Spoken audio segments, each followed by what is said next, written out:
Ven a disfrutar del Hotel Esperia World Trade Center Valencia, el único 5 estrellas de la región central de Venezuela.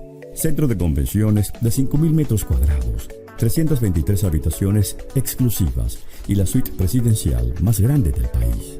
Contáctanos al 0241-515-3000 y síguenos en @WTC Esperia Valencia.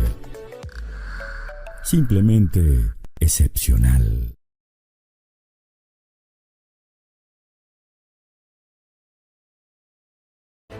Miles de familias venezolanas lo confirman. Estamos a la vanguardia en innovación, embelleciendo cada hogar. Seguimos comprometidos con el país, convirtiendo cada espacio en el ambiente que usted soñó.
El IESA significa para mí crecimiento. El IESA significa legado. El IESA es superación. Educación que hace país.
Buenas tardes, América.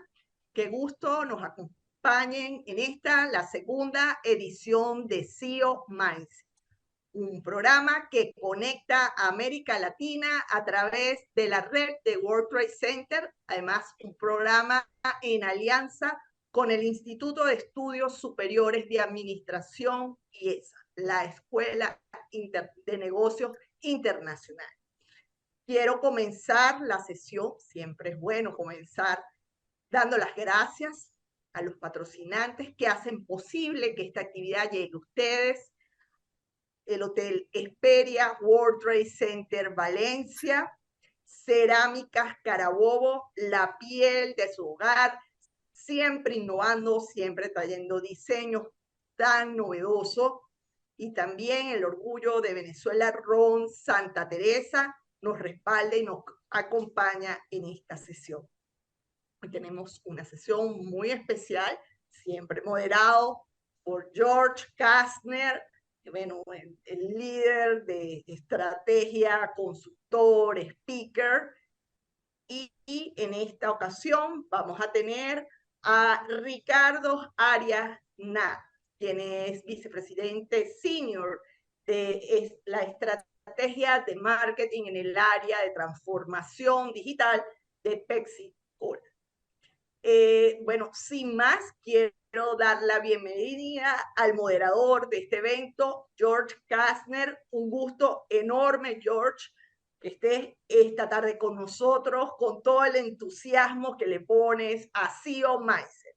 Bienvenidos, nos vemos entonces en la sesión de preguntas y respuestas, que tenemos hoy un panel espectacular. Bienvenido, George.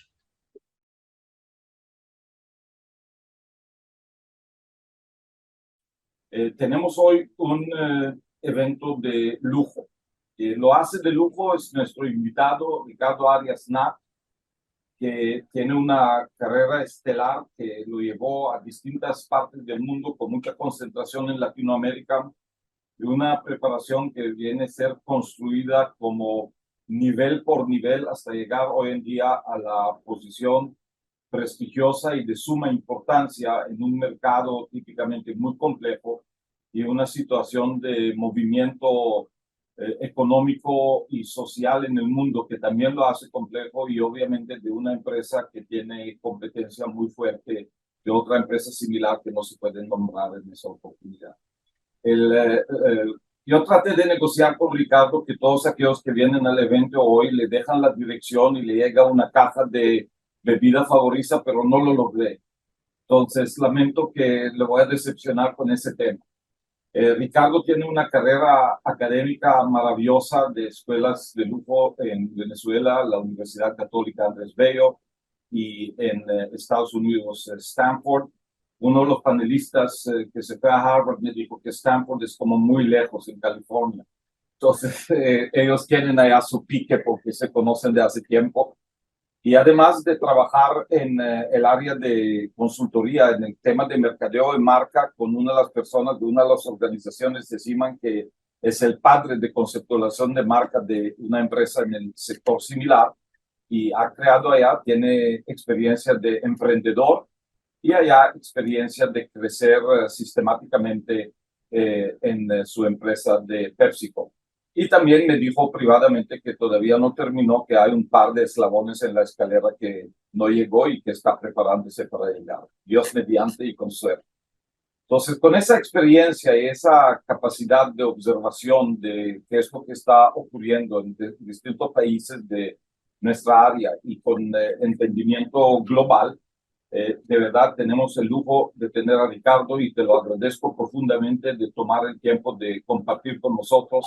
Y sabemos que en esa oportunidad vamos a aprender mucho, vamos a entender mejor cómo podemos nosotros también prepararnos a los distintos desafíos que el ambiente nos da en estos años. El año 2020 era como un hiato, un parado, un break de la secuencia que hemos venido haciendo cosas. Hasta el 2019, hemos preparado el futuro en función del pasado. Teníamos series de tiempo de qué ha pasado en el pasado y lo proyectamos. Y con ese quiebre, desde muchos puntos de vista, que aceleró muchas cosas como la tecnología y frenó algunas cosas, digamos, educación como un ejemplo. La gente ha tenido que repensar qué es lo que le está pasando al consumidor, qué es lo que le está pasando al empleado, qué es lo que le está pasando a la estructura económica y cómo voy a construir futuro.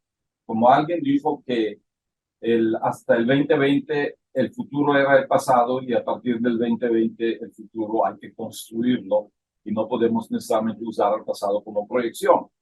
La mentalidad cambió y han pasado fenómenos adicionales que Estados Unidos perdió mucho liderazgo y mucha armonía dentro del contexto del sector en todo tipo de actividad. No hablamos de la actividad política, sino hablamos de la actividad comercial, la actividad financiera, la actividad de gestión de talento. Entonces, quisiéramos focalizar hoy, Ricardo, en Latinoamérica y entender que el costo de vida está creciendo. Los servicios digitales generalizados no son iguales en los mercados y están de alguna manera limitados en muchos mercados, estabilidad de redes, etcétera. Y la generación de empleo y la actitud del empleado es un movimiento constante. Y eso estoy seguro te presenta en muchos sentidos desafíos a ti y a tus colegas en la empresa. Y si me permites, te voy a plantear nuestra primera pregunta, que básicamente dice que como el capitán de la empresa, capitán de la organización, que tienen sus bases bien sólidas, frente a esos cambios, ¿cómo ustedes le hacen frente y cómo ustedes lo están respondiendo? Perfecto. Antes que nada, George, agradecerte a ti. O sea, el lujo es mío poder estar aquí compartiendo contigo y con este panel, y gracias por la oportunidad de esta invitación para conversar sobre los temas latinoamericanos. Dos cosas, algo que mencionas, hay un dicho que dice, cuéntale a Dios tus planes para que veas cómo se ríe. Y eso es un poco el 2020, como bien tú dices. El 2020 fue un año donde no importa qué tan buena sea la planeación estratégica de ninguna empresa, nadie puede esperarse un shock al sistema como pasó en el 2020. Con lo cual, muchas empresas lo aprovecharon como una oportunidad de repensar muchas de las maneras de operar. En PepsiCo lo tomamos de esa forma. Vimos que era un reto muy grande. La prioridad número uno fue el tema de seguridad y protección a los empleados, con temas de vacunación, etcétera. Pero en ese mismo proceso empezamos también a repensar, oye, ¿cuáles van a ser los impactos más de largo plazo que esto puede tener? Y una de las cosas que conseguimos, que es sin lugar a duda quizás el cambio más dramático, es cuál va a ser el rol o cuál debe ser el rol de la tecnología en el día a día de la operación. Y cuando hablo del rol de tecnología me refiero no solamente al equipo gerencial, sino todo lo contrario. Cómo la persona que está vendiendo en la calle tiene que actuar de forma diferente, cómo la persona que está manejando una planta tiene que operar de una manera diferente y qué tecnologías les podemos proveer. Y algo que menciona, si bien somos una empresa grande en el tema de bebidas, somos una empresa aún más grande en el tema alimenticio en Latinoamérica. Y el rol que jugamos en la agricultura es enorme. Entonces, también cómo la tecnología nos puede ayudar en temas de prácticas de agricultura que sean más sustentables. Entonces, fue un año de repensar mucho cuáles son las diferentes cosas que tenemos que hacer. Tecnología, sin duda, salió a ser la variable más importante y las inversiones más importantes hacia el futuro. Yo diría que antes hacíamos un énfasis y seguimos haciendo un énfasis en qué categorías participar, en dónde tenemos áreas de crecimiento, qué nuevos productos podemos desarrollar, pero estamos viéndonos mucho más hacia adentro en cómo optimizar procesos, cómo reducir mermas, cómo mejoramos la actividad que tienen nuestros empleados en el día a día, cómo podemos hacer que una persona que está en la calle visitando 20, 30 clientes al día pueda hacerlo o de manera más eficiente o que tenga más información a la hora de contactar estos puntos de venta. Ese es el tipo de cosas en las que estamos enfocados. Si estás trabajando en una planta de manufactura, ¿cómo podemos hacer mantenimiento preventivo? Que al final lo que va a ayudar es reducir costo, y eso que tú mencionas de que sin duda alguna el costo de vida ha subido, no es un problema latinoamericano, es un problema mundial, y que si no utilizamos tecnología para poder reducir algunos de esos shocks e impactos, se vuelve muy difícil manejar el negocio y poder, digamos, pasar estructuras de costo de una manera que los consumidores los puedan pagar. Entonces, te diría que ha sido unos 2 o 3 años post pandemia de repensar mucho cómo operamos en Latinoamérica y a nivel mundial. Está claro, sin duda que los shocks económicos que han ocurrido en todo el mundo y el costo de vida es factor importante en el mundo. La razón por la cual quería enfocar en Latinoamérica, porque la masa de la población de bajo ingreso, sin embargo, consumidor importante, es más grande y el segmento de la población de bajo ingreso, el impacto de costo de vida lo afecta siempre más. Y sin duda tienen alguna respuesta a eso, pero a raíz de lo que tú explicas, quería preguntarte también si han tenido algún impacto con las dificultades de la cadena de suministro que ha ocurrido en otros países. Yo sé que en muchos lugares tienen plantas propias, pero eso tienen suministros que no necesariamente son locales. Entonces, ¿cómo le han hecho frente al desafío de la cadena de suministro? Sí, han habido muchísimos desafíos. Gran parte de nuestros insumos, de hecho, la gran mayoría son locales. Como te comentaba, nuestro negocio más grande en Latinoamérica, de hecho, es el negocio de alimentos. O sea, el negocio, por ejemplo, papa, es uno de nuestros insumos más importantes. Maíz, otro insumo muy importante. Entonces, algo de lo que ha pasado, hemos tenido muchos shocks porque aunque tenemos producción local en la mayoría de nuestros mercados, estos países se han convertido, basado en la historia de lo que está pasando en Ucrania, con el cierre de China, en lo que llaman países net exporters, ¿no? Que están vendiendo estas materias primas afuera. Entonces, eso lo que nos ha generado es que sí han habido disrupciones en el suministro de algunas de nuestras materias primas principales porque hay mercados internacionales donde pagan con divisas y lo que hacen los productores muchas veces es darle prioridad a esos mercados. ¿Cómo hemos contrarrestado eso? Primero con las cosas donde sí podemos trabajar. Reducción de merma, por ejemplo, es algo que, aunque no lo creas, George, es un tema importantísimo y con una oportunidad enorme, no solamente a nivel del costo de la empresa, sino a nivel de sustentabilidad en toda la cadena hacia adelante. Entonces, ahí hay un rol de cómo ayudamos a los agricultores a ser más eficientes en sus plantaciones, a que usar menos pesticidas para poder lograr tener la misma calidad y la misma cantidad de producción. Entonces, trabajamos en temas que están en nuestras manos. Hay temas que no están en nuestras manos, como es la demanda internacional. Y básicamente tratar de tener algo de diversidad de productos nos ayuda en eso. Con respecto al tema de costo, y tienes un punto muy válido, definitivamente muchas de nuestras poblaciones en Latinoamérica tienen un nivel económico que los pone en una situación más complicada y más delicada. Entonces, un buen manejo, cualquier empresa de alimentos, de productos básicos, tiene que hacer un buen manejo de poder cubrir sus costos y operar con darle una oferta al consumidor que sea razonable, tanto en valor como en precio, ¿no? Entonces, mucho el trabajo que hacemos es decir, oye, si yo tengo que reajustar mi portafolio para poder pasar costos y no poder perder dinero, ¿cómo lo hago de una forma muy planeada y con una variedad de productos que le permita al consumidor poder seguir comprando nuestros productos? Quizás en algunos casos es con menor cantidad, en otros casos es más valor por más dinero, y eso requiere de técnicas, en inglés les llamamos Net Revenue Management, muy detalladas, que nos estamos volviendo bastante sofisticados en cómo hacerlo. En el pasado, yo empecé mi carrera en Procter & Gamble hace ya bastante tiempo, quizás 25 años.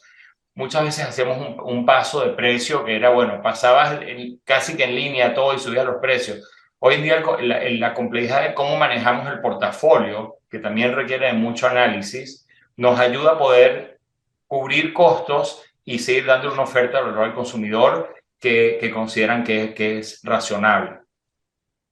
Excelente.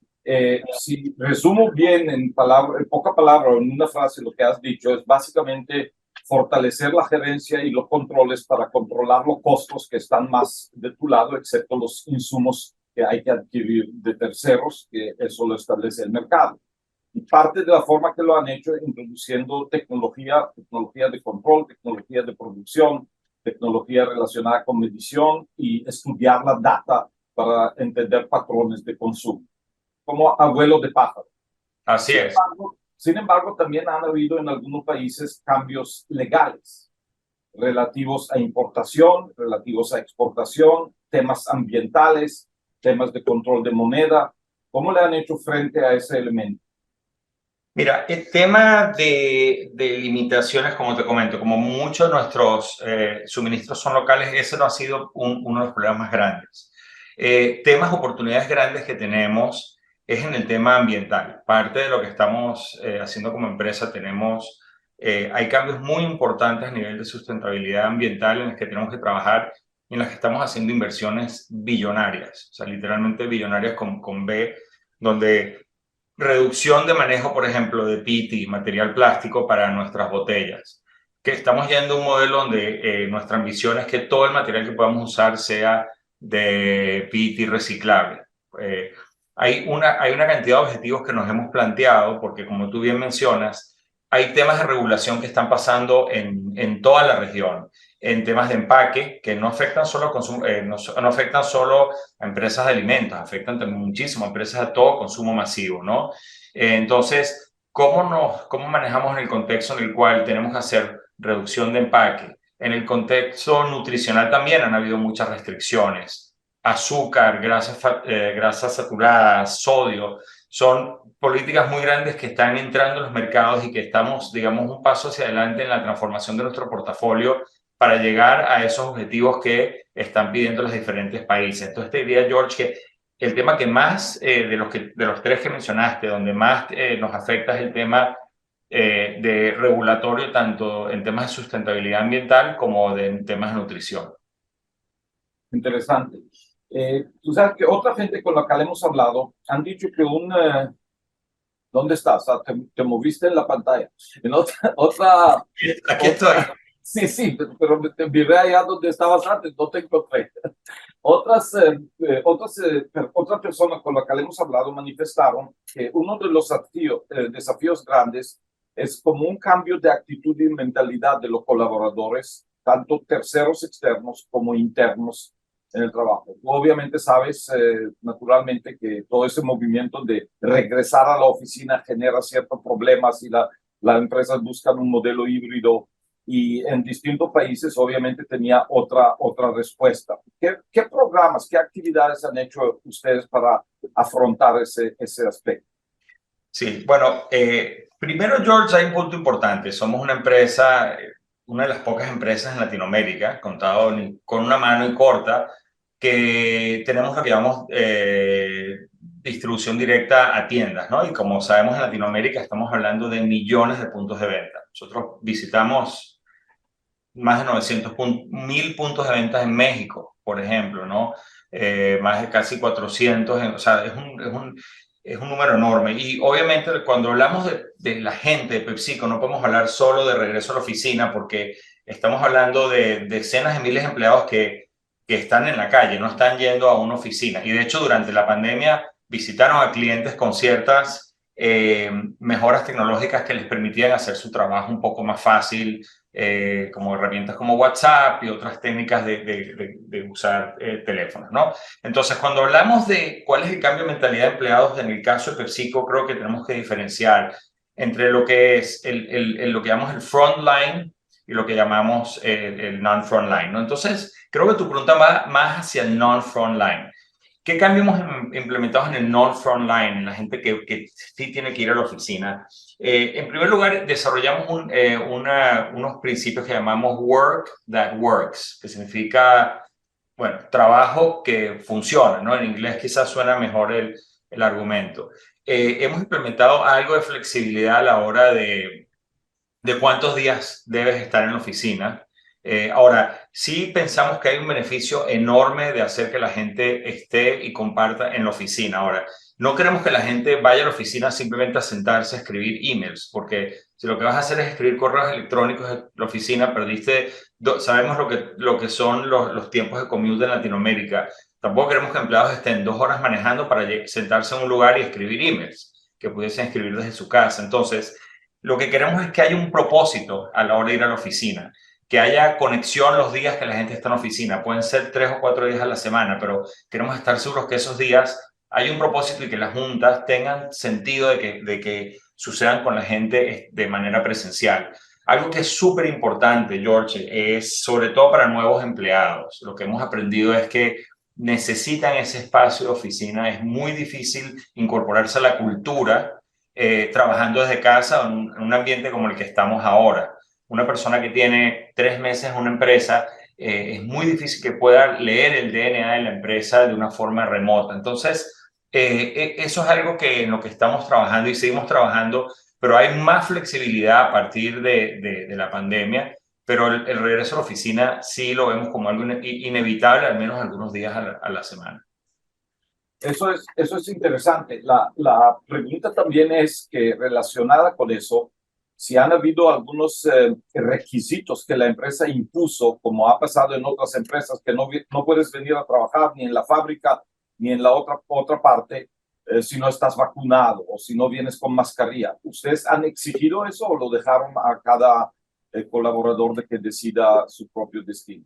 Sí, nosotros teníamos ciertos principios como empresa y nos basábamos también mucho en lo que eran las regulaciones de cada país. Cada país en Latinoamérica tuvo regulaciones muy, muy diferentes. O sea, las regulaciones de México eran diferentes que las de Chile, eran diferentes que las de Venezuela, eran diferentes que las de Colombia. Entonces, te diría que teníamos ciertos principios básicos como empresa de cómo deberíamos manejar el tema de vacunación y el tema de máscara, pero también mucho fue basado en las realidades de los diferentes países. Claro. Lo que sí te puedo comentar es que a nivel de seguridad laboral, yo siempre quedo muy impresionado cuando voy a nuestras operaciones, en particular las plantas, el nivel de seguridad, tanto de higiene como personal, y esos fueron incrementados de forma importante durante la pandemia, ¿no? Entonces, hay mucho rigor ahí.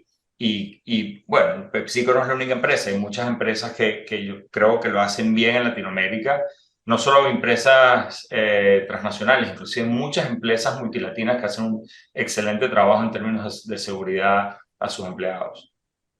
¿Los puntos de venta que mencionaste, Ricardo, son de la empresa o son propios de gente empresarios pequeños, o hay modelos mixtos?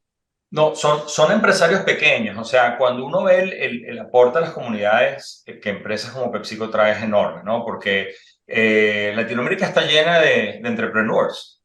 Sí, son chicos, no son quizás entrepreneurs que generan empresas de billones de dólares, pero hay millones de entrepreneurs en Latinoamérica. Y lo que estas empresas hacen a gran medida es ayudar a esos entrepreneurs, darle mejor calidad de vida a sus familias, ¿no? Entonces, vemos eso como un rol importante dentro del desarrollo de la sociedad que nosotros y otras empresas podemos traer a la economía de estos mercados, ¿no? Y para nosotros por ejemplo, cuando fue el tema de la pandemia, lo teníamos muy en cuenta. O sea, el riesgo de dejarle vender a muchos de estos canales, generábamos un riesgo recesionario importante para estos países, por los cuales teníamos un compromiso diría moral, de seguir vendiendo y seguir haciéndolo de una manera obviamente responsable, porque tiene un impacto muy, muy grande para estos entrepreneurs. Claro, y el incentivo de esos entrepreneurs pequeños de seguir moviendo su negocio para adelante y seguir trabajando para su propia familia y sus propias necesidades se combina con la necesidad de llevar el producto al mercado. Ahorita, ¿esos entrepreneurs, esas tiendas son exclusivas o sencillamente son un punto de venta de productos variados?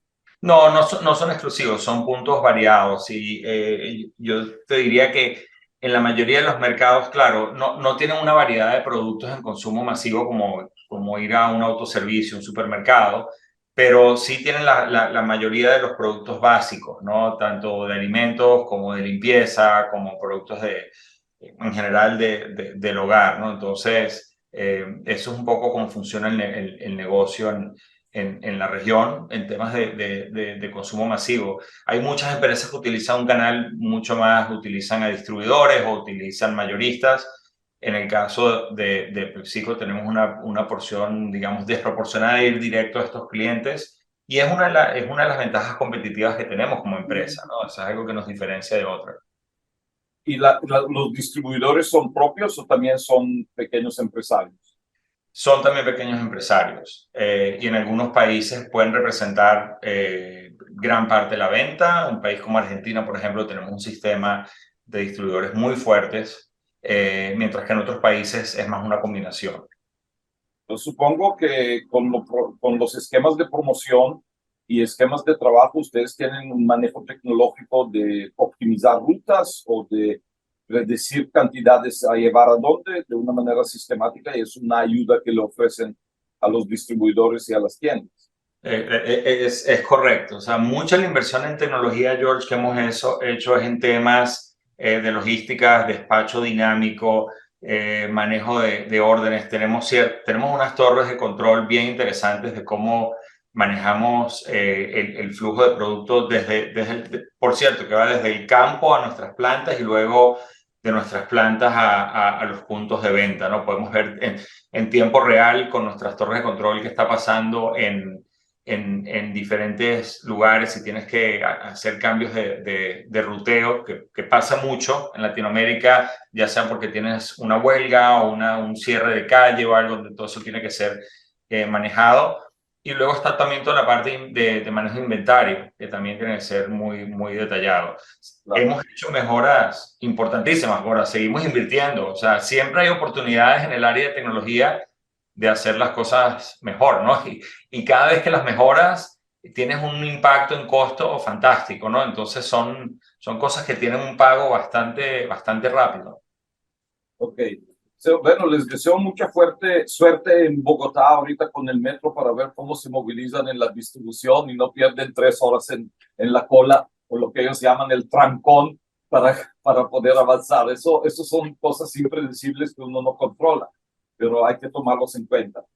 Te voy a citar aquí que en julio del 2021, a beneficio de todos, una consultora realizó una encuesta importante en la región, y de los 380 líderes empresariales, dicen ellos, encuestados, al menos 8 de cada 10, 4 de cada 5 entrevistados, con 80% en ese cinto, consideraron que crear puestos de trabajo y mantener los empleados motivados y estables, y la problemática relacionada con la vacuna, relacionada con otros elementos ambientales, situaciones de ley o situaciones de política del país o de la empresa, posiblemente es un aspecto más complejo de manejar en el corto plazo, para comunicarse con la gente, como tú dijiste, gente nueva que pueda trabajar, para no tener estructura gerencial rígida y poder hacer de eso como un ambiente de más colaboración que de autoridad. ¿Qué hace PepsiCo, especialmente enfocado en Latinoamérica, para afrontar ese tipo de situación y proteger el futuro y mantener la gente más leal y más dedicada? Bueno, a mí no me hicieron esa encuesta, pero de los 8 de 10, si me lo hubieran hecho, fuésemos 9 de 10. Yo también creo que es una de las problemáticas más fuertes que tenemos, ¿no? Hay dos o tres diferentes problemas a resolver aquí. Uno es en términos de lo que llamamos de nuevo el personal de frontline, cómo nos aseguramos son trabajos que históricamente requieren de mucho estrés, porque levantarse temprano en la mañana, pues salir a hacer ruta, luego manejar temas de pago de lo que hacen las rutas. Entonces, el primer área de foco es en ese frontline, cómo nos aseguramos que el trabajo de esa gente, para poder estar seguro que la gente quiera quedarse en la empresa y que podamos traer a más gente a la empresa, es cómo hacemos que ese día de ese empleado sea mucho más productivo y que sea más, buscando la palabra en español, rewarding, que tenga una recompensa. Y mucho de lo que hemos visto es que proveyéndoles herramientas de tecnología podemos lograr eso. Hay un crecimiento enorme de temas como pagos digitales en Latinoamérica, desde Pix en Brasil, en México, implementaciones también. Eso es algo que si nosotros implementamos o estamos implementando, ya le ahorraste 1 hora al día al vendedor, por decir algo, ¿no? Entonces, cosas chiquitas como esas van sumando en el día a día de lo que es una persona, con lo que puedes hacer que el rol de ese empleado sea mucho más rewarding, de nuevo, no estoy buscando la palabra en español, de lo que puede hacer su día, y con eso tienes que la gente se mantiene mucho más contento con su puesto de trabajo. Entonces hay temas ahí de cómo ponemos la tecnología a la ayuda del frontline. En la parte donde más tenemos más dificultades, George, de hecho es en la parte de personal en particular, conseguir gente preparada para temas de digitales, de transformación digital y de informática. Porque sí creo que hay una oportunidad que tenemos en la región de mejorar la capacitación técnica en ese aspecto. Entonces, hay una guerra de talento enorme, yo te diría en todos los países de Latinoamérica, por gente especializada en temas, en temas digitales, en temas de inteligencia artificial, que es un área que usamos mucho ya hoy en día, y machine learning. Entonces, hay data, o sea, el gobierno de data que mientras, o sea, esa es la fuente más importante, te diría, de propiedad intelectual hacia adelante. Esas son las áreas donde sí vemos que tenemos restricciones en Latinoamérica y que estamos tratando de conseguir ese talento de una forma rápida, ¿no? Y ahí te diría que es donde está lo más complicado, ¿no? Cómo conseguimos esa gente, y es donde está la principal guerra de talento en este momento. No sé si eso responde a la pregunta, ¿no? Sí, yo creo que atiendes varios puntos importantes de la pregunta, pero tú sabes que en materia de tecnología las cosas de lunes a jueves ya cambiaron, y si uno no se mantiene todo el tiempo al día, se queda atrás. Es una de esas áreas, quizás como medicina, que todo el tiempo hay que estudiar, si no pierdes algo y no puedes dejarlo de un lado. Pero sin embargo, te voy a soplar que Google despidió 8,000 personas y Microsoft 11,000, quizás consigues allá talento. Y quizás no local, pero en varios de nuestros países de Latinoamérica hay gente muy capaz en materia de tecnología. ¿Ustedes usan Machine Learning y inteligencia artificial para efectos de predicción y mejoras de procesos, o hay algún otro aspecto que lo usan?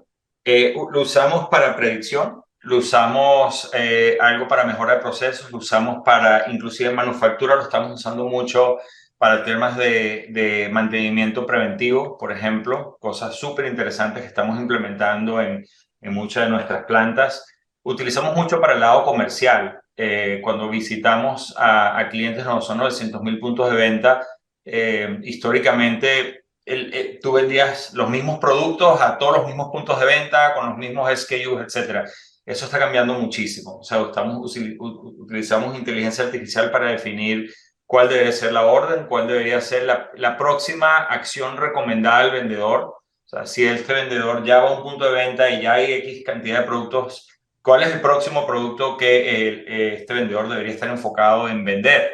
Por ejemplo, y todo eso se hace con inteligencia artificial, ¿no? Y obviamente cantidades de data que dan miedo, ¿no? El mayor issue que tenemos es cómo nos aseguramos de tener el talento para manejar esa data y para poder manejar esos modelos de inteligencia artificial, ¿no? Claro, modelos muy complejos, una cantidad enorme de data. Cuando yo trabajé en mi disertación doctoral y tenía 360,000 puntos de venta, la gente pensaba, wow, qué cantidad de puntos de venta. Y ahorita 360,000 puntos de venta, la gente se muere de la risa, eso no es nada. Entonces, obviamente esa complejidad cambió toda la manera de accesarlo. Con esos cambios que hemos hablado, ¿cómo cambió el mensaje de mercadeo? ¿Han habido cambios? ¿La presencia de la empresa en el mercado cambió, se mantuvo igual, o han habido cosas profundas que hay que ir ajustándose a los otros cambios que hay en el ambiente?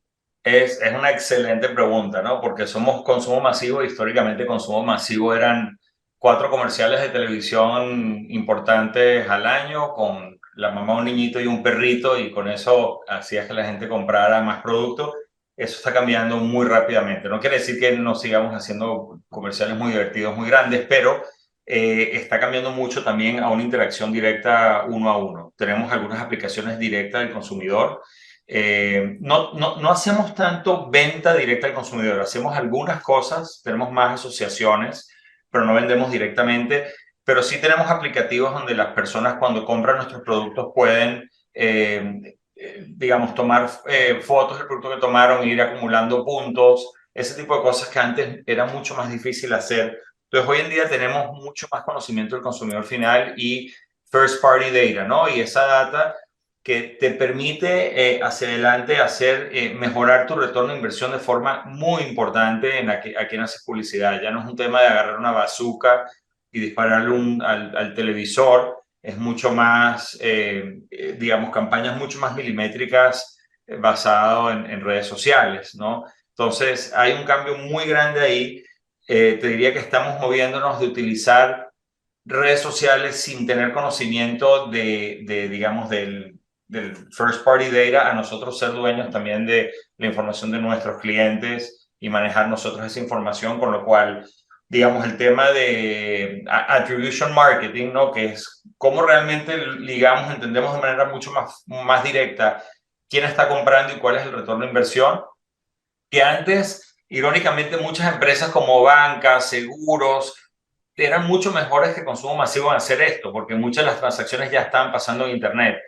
Ahora lo que estamos nosotros teniendo la capacidad de hacer con esta información de first party data es hacer algo parecido y tener un retorno de inversión muchísimo mejor. Eso es interesante, o sea, de alguna manera pasaron de mensajes que eran como escopeta a un mensaje más de francotirador y de segmentar el mensaje, la audiencia a quien le llega el mensaje, y eso significa que hay que hacer mucho más mensajes, porque la segmentación es mucho más grande. Sí. Okay. En una época había productos similares a lo que ustedes venden, donde hacían como educación al cliente en el televisor, mensajes de mezclarlo con otras bebidas o relacionarlo con cierta comida. Recientemente eso desapareció. ¿Hay alguna razón particular o sencillamente tendencias que han ocurrido? No, de hecho no ha desaparecido. Hay algunas de nuestras campañas que están muy enfocadas en lo que llamamos ambiente culinario y food pairing. No ha desaparecido del todo. En algunos casos tiene sentido hacer esas campañas. Por ejemplo, la oportunidad de papas, de papas, dependiendo en qué mercado estén, Margarita, Lay's, Sabritas, ¿no? Que son nuestras marcas. Nos encantaría que la gente consuma mucho más eso con alimentos, ¿no? Con un sándwich, con una hamburguesa, por ejemplo, ¿no? Entonces, para ciertos productos hay campaña donde hacemos lo que llamamos food pairing, no para todos los productos, y lo hacemos cuando consideramos que hay con bastante responsabilidad también de consumo calórico, ¿no? No es hacerlo, digamos, simplemente por hacerlo. Tiene que haber una razón donde para el consumidor esté mejorando su experiencia de comida en ese momento. Tú nos hablaste bastante de la transformación digital en términos de la incorporación de mucha tecnología y de muchos controles y herramientas de gestión, herramientas de gerencia. También hablaste un poco de la transformación digital en términos de la machine learning y de inteligencia artificial y usarlo como herramientas de predicción. Y también nos hablaste un poco del tema de mercadeo. Yo veo parte de lo que dijiste de la transformación digital en la parte que es reducción de costo y control de costo, y parte del mercadeo y la transformación digital como alcanzar el talento de afectar el top line, la línea de ingreso. ¿Dónde ves tú que tienes hacia el futuro más posibilidad de mejorar los resultados de esas inversiones que son inversiones gigantes?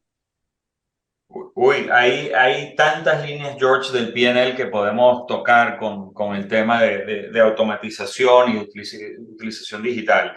Te diría, la parte de cada vez ir mejorando el proceso de planning. Hay unas herramientas nuevas que son impresionantes. Obviamente dependen de calidad de data para poder utilizarlas. Eso diría que es crítico. No tienes garbage in, garbage out, ¿no? Si no tienes la data correcta, no las vas a poder usar. Ahora, con la data correcta hay un tema cuando ves digamos, el P&L, temas de costos, reducción de desperdicio, por ejemplo. Planeación mucho mejor donde te aseguras de que lo que estés produciendo, todo lo que estés produciendo se vaya a vender y no tengas pérdidas. Allá no solamente hay un impacto enorme al costo de la empresa, hay un impacto a nivel de desperdicio y waste, ¿no? Que tiene un impacto, no solamente tiene un impacto en la sociedad. Y eso es un área importantísima en la que estamos invirtiendo. Estamos lo que llamamos haciendo en manufactura digital twins de planta, donde prácticamente lo llamamos plantas que tengan las luces apagadas. sea, que esté todo tan automatizado que puedas operar con 2 personas y sin luces la planta. Entonces ese es el objetivo, digamos, de alguna manera. Cosas asociadas con reducción de una de las cosas que medimos. Hay muchos KPIs, digamos, medidas nuevas que estamos implementando que históricamente no se veían, ¿no? Pero, por ejemplo, una es cuántas veces un producto es tocado o movido desde que fue manufacturado hasta que llegó al consumidor final. Entonces, son medidas que una vez que las estás poniendo entre los modelos de simulación, te permite hacer o tomar decisiones que reducen costos de manera dramático, ¿no? Porque entonces sí pensamos que hay no solamente crecimiento, digamos, en el top line, hay una cantidad de cosas que estas herramientas nos van a permitir hacer con manufactura, con logística, que van a reducir, mira, con que tú reduzcas 3, 4 puntos porcentuales de alguna de estas líneas, estamos hablando de muchísimo dinero y creación de valor para los inversionistas, ¿no? Entonces, ahí están en todas las líneas. Interesante, muy importante, claro, porque más manos tocan el producto desde el centro de acopio hasta el punto de venta, aumentan los costos y aumenta el tiempo de llegada y todos esos elementos. Y si lo podemos controlar y hay mecanismos de optimizarlo, tenemos impacto importante sobre los costos y sobre la velocidad del ingreso. Pero si miramos un poco hacia el futuro, los próximos 5 a 10 años, porque muchas de esas cosas no son pasar un switch, es un paso a paso y hay que simultáneamente educar a la gente y educar a la gerencia porque vienen de ciertos hábitos y eso no siempre es fácil. Pero si ustedes miran hacia el futuro, ¿cómo ves tú los cambios internos, los cambios vis-a-vis al mercado que aspiran a vivir y qué quizás respuestas comienzan a desarrollar? En términos de cómo veo la operación en 5 años, o sea, cómo me imagino PepsiCo operando como empresa en los próximos 5 años. Bueno, me imagino a una empresa que a nivel, digamos, pensando, nosotros muchas veces hablamos de la agricultura hasta el punto de venta, ¿no? From farm to shelf, ¿no? Me imagino una empresa donde tienes información muy rápida del consumidor, casi que va cambiando en tiempo real, que a la hora que esa información cambia, ya el agricultor está planeando en los próximos, cuál es su cosecha para el próximo año. Por un lado, ¿no? Me imagino una empresa donde tienes, como mencionaba antes, sitios de manufactura donde están altamente optimizados, donde tienes mantenimiento predictivo, no preventivo, sino predictivo, y sabes que eso hace que las líneas puedan operar de manera mucho más eficiente. Donde también se está siendo informado cuál es el mix ideal de producto que tienes que estar haciendo, que maneja la necesidad de la demanda y por otra parte es rentable para la empresa. Y esas cosas pasan de forma prácticamente automática, ¿no? Con algoritmos de inteligencia artificial. Me imagino cambios en el punto de venta que son indiferentes de lo que el vendedor hoy en día tiene que hacer. Hoy en día el vendedor está diciendo estas las cosas, pero de manera automática es informado el vendedor de qué es lo que tiene que vender, o de hecho quizás el vendedor ya no pasa a ser un vendedor, pasa a ser una persona que está ayudando al punto de venta a maximizar sus ventas y todo lo demás pasa automático, ¿no? Entonces son una cantidad de cosas que te diría a nivel de transformación que van a estar pasando. Y a nivel del portafolio de producto como tal, me imagino un portafolio de producto más sustentable, con empaques muchísimos más sustentables, donde a nivel de emisiones estemos cubriendo Scope 1, 2, 3, a nivel nutricional, con contenido nutricional más balanceado, con menos azúcar, en muchos casos 0 azúcar en el caso de bebidas, reducción de sodio, reducción de grasas saturadas. Entonces, son varias cosas que,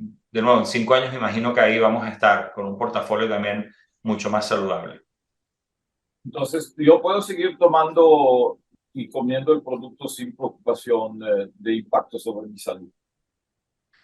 Yo creo que mientras los hagas en cantidades adecuadas, no deberías tener problemas. ¿Sí? Eso es el problema, cantidades adecuadas, pero el paladar lo exige todo el mundo. Invento mis propias mezclas y me imagino que nuestra audiencia hace cosas muy similares. Ricardo, muchas gracias y quiero abrirle por aves del tiempo el espacio al panel y después regresamos para el cierre tuyo. Seguro. Bueno, entonces, muchísimas no te oigo, gracias. Subdelia. ¿No se me oye ahora? No, ahorita sí, ahorita sí. Bueno, muchísimas gracias por ese diálogo maravilloso. Bueno, muy reflexiva estamos aquí con el tema de la inteligencia artificial y este impacto, ¿no?, que se prevé en los próximos años. Yo voy a invitar, tenemos un panel de lujo, voy a invitar uno a uno. Tenemos a Rubén Darío Díaz, quien es profesor de IESA en materia justamente que nos compete, pues el área de Ricardo, de transformación digital. También nos acompaña Guillermo Acevedo, que es del Board de Directores de World Trade Center Cali y Medellín. Y se incorpora también a este panel Enrique Perel, que es un empresario de larga data vinculado a diversos tipos de negocios, servicios, real estate, muy global en su gestión, egresado de la Universidad Metropolitana y MBA de Harvard. Así que bueno, vamos a iniciar este panel que luce muy bueno. Yo también tengo aquí unas preguntas que ha hecho la audiencia. Por cierto, tenemos hasta un dean de la Universidad de Pensilvania en la audiencia. Paul Esqueda, te mando un mensaje. Si quieres venir al panel, bienvenido. Mucha gente interesantísima en ese panel. Bueno, bienvenida a las preguntas. No sé por dónde queremos comenzar, Rubén Darío. Hola. Seguro que nos tienes una pregunta súper chévere. Hola, ¿cómo están? Muchas gracias por la invitación. Excelentes comentarios de este tema de transformación y muy interesante el caso de PepsiCo. Mi pregunta inicial va orientada hacia el tema organizacional en términos del grupo o la unidad de TI, ¿no?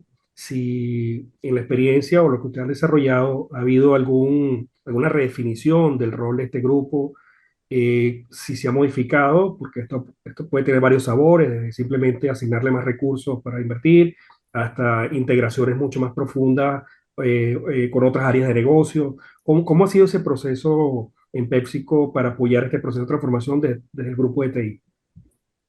Seguro, Rubén Darío. Mira, primero está en evolución, como todas estas cosas, ¿no? Yo te diría que no tenemos todavía un modelo exacto. Hay tres grandes grupos que trabajan dentro de PepsiCo de forma coordinada. Uno es el equipo de estrategia y transformación digital.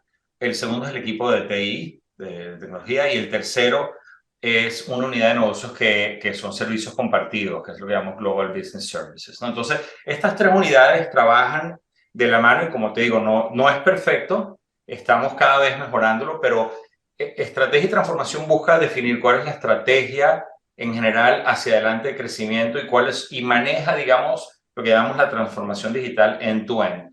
Luego se coordina mucho de eso con el equipo de TI, con el equipo de IT en definir, bueno, cuáles son las soluciones que tenemos que traer a la mesa, tenemos que desarrollar internamente o comprar de afuera. Esas son conversaciones que suceden ya mucho más con el equipo de TI que con el equipo de estrategia y transformación.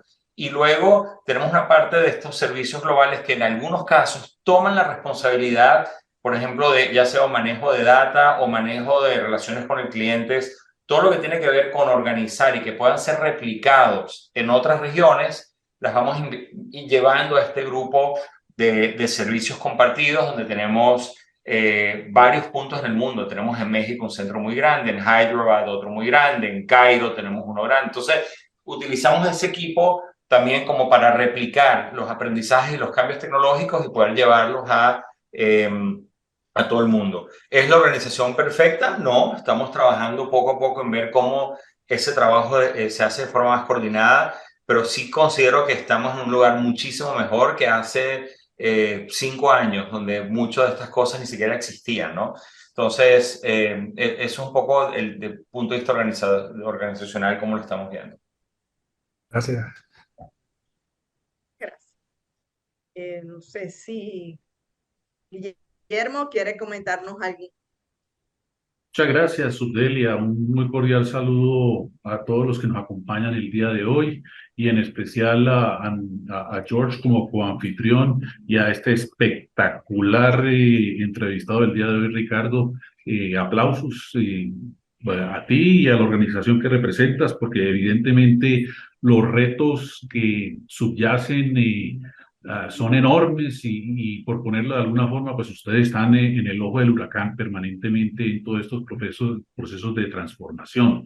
Yo quiero referirme al pasaje de la entrevista amplia que hizo George, casi que nos deja sin tema a los panelistas con la deliciosa exposición que hicieron por todos los lados, pero el tema de responsabilidad social indudablemente es quizás uno de los más álgidos en donde la tecnología de forma transversal tiene arte y parte en este y en los demás temas.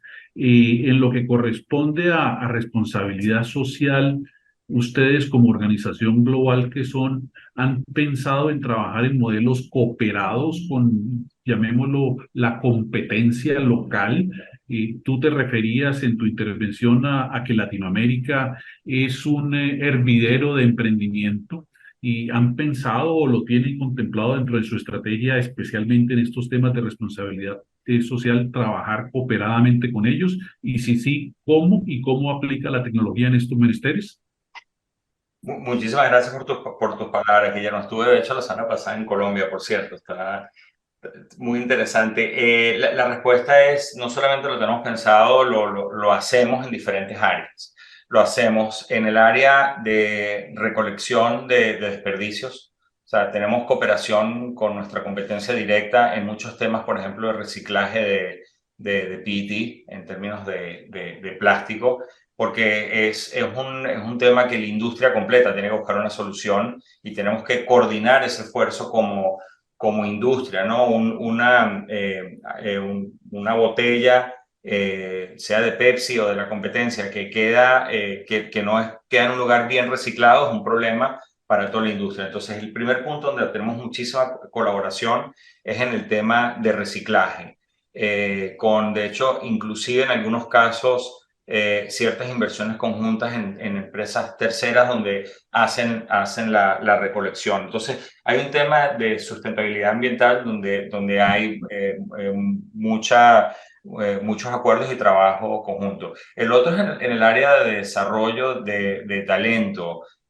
Por ejemplo, en mercados como Brasil, tenemos una organización que no es una organización sin fines de lucro, donde muchos miembros de la industria, tanto nuestros competidores en bebidas como de alimentos, forman parte, donde queremos desarrollar talento, por ejemplo, en diferentes partes de Brasil que históricamente no han sido bien representadas, ¿no? Entonces, son temas donde a nivel de desarrollo social también lo hacemos. Lo hacemos también a nivel de reducción de utilización de agua.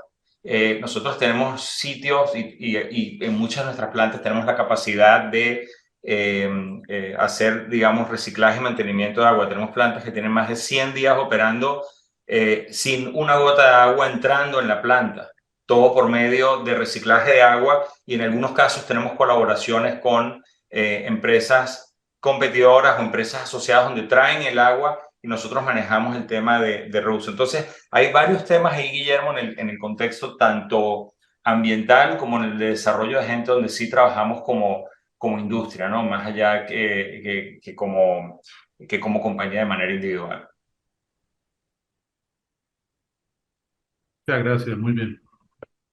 Muchas gracias, Ricardo. Bueno, aprovecho también saludar al doctor Carlos Rondero, quien se encuentra en la audiencia. Carlos Rondero es el coordinador regional de la World Trade Center Association para Latinoamérica. Bienvenido, Carlos. Un gusto que nos hayas acompañado en esta edición de CEO Mindset. Quiero dar seguidamente la palabra a Enrique Perel. Bienvenido, Enrique. Gracias, Subdelia. Hola, Ricky. Siempre un placer escucharte. Para mí, como empresario pequeño, es sumamente valioso cuando tú corres la cortina y permites a uno ver cómo hacen las cosas en una empresa del calibre de Pepsi. Y te quería preguntar, quería hablar cuando hablaste de la parte de mercadeo, dijiste que hoy en día no necesitas una bazooka, que tienes herramientas mucho más precisas de llegar a tu cliente. Y dentro de ese ambiente, cuando recientemente hemos visto compañías también grandes como M&M's, como Hershey, insultar a gran parte de sus clientes o recibir muy mal feedback de potenciales clientes, ¿cómo hacen ustedes para mantener el mensaje publicitario lo suficientemente inocuo, pero a la vez que sea relevante y que sea efectivo para empujar ventas, ¿no? Dentro de este ambiente. Gracias. Sí, Enrique, es una muy buena pregunta con una respuesta muy complicada, porque te diría que no hay ninguna garantía. La realidad es que no hay ninguna garantía. Hoy en día vivimos en un mundo donde es bastante complejo y lo que es las normas sociales aceptadas en algún país quizás no son las mismas que en otros países. Y por la permeabilidad que existe en los medios hoy en día, no existe una cosa donde dices, no, es que yo hice este comercial en Filipinas y nadie lo va a ver en Latinoamérica. O sea, la realidad es que existe un riesgo latente de que cualquier comunicación pueda, digamos, insultar o no ser grato para toda la audiencia. Tenemos procesos de control. El proceso creativo de publicidad no está definido solamente por el equipo de marketing, está definido por muchas partes que revisan el material que va a salir. En muchos mercados tenemos paneles de consumidores que ven el material, paneles diversos ven el material antes de que salga público también. Entonces, es una combinación de factores que lo que busca es minimizar posibles riesgos. Yo te diría que en el mundo actual es prácticamente imposible decir que puedes eliminar el riesgo. Y hay interpretaciones que surgen que jamás te hubieras imaginado como alguien de marketing, de que alguien podía ver el comercial de esa forma, ¿no?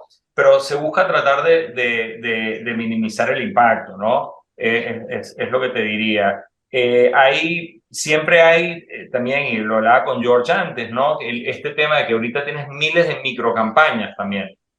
Sí, tenemos algunos casos donde hacemos una macrocampaña. Quizás todos vieron la campaña que hicimos de fútbol con Messi y otros jugadores, porque tiene un alcance y porque son cosas que a todo el mundo quizás le interesa el fútbol, o prácticamente todo el mundo. Pero en esas microcampañas también es un poco más complicado manejar el mensaje, porque no se trata solo de asegurarnos que la campaña de Messi no tenga ningún comunicado que a alguien no le guste, sino cómo lo haces para estas decenas de opciones que están por ahí. Entonces, no tengo una respuesta, Enrique, que te diría es que no hay manera de eliminar el riesgo, siempre va a existir, pero sí tiene que haber un poquito de checks and balances. Yo por muchos años manejé marketing, no es placentero a veces, porque a veces uno piensa, uno tiene una idea espectacular y te reúnes con la gente de comunicaciones corporativas y te dicen 5 razones por las cuales no lo deberíamos hacer. Entonces, sí requiere de un trabajo en conjunto entre todas las funciones de la empresa para minimizar lo que pudiese pasar. Claro, yo creo que para construir sobre ese punto que ustedes están conversando, el movimiento, digamos, social mundial en términos de definición de segmentos de la sociedad y crear la campaña y la idea de inclusión, de independencia de género, genera dificultades de comunicación muy grandes porque es muy variado de sociedad en sociedad, de país en país. Todo esos elementos micro que tú manifiestas son importantes. Yo creo que de la conversación que tuvimos hay unas noticias muy buenas, con ambiente favorable y que también manifiesta el éxito en función de la velocidad y capacidad de respuesta que la empresa tiene a atender múltiples variables y establecer jerarquías, algo que Ricardo hizo muy claro, que es paso a paso y hay un poco de ensayo y error y aceptar el feedback y aprendizaje continuo que requiere capacidad de desarrollo y evaluación con machine learning y inteligencia artificial y no pelear con el mercado, que sino aceptar el mercado y tratar de atenderlo y mover con él.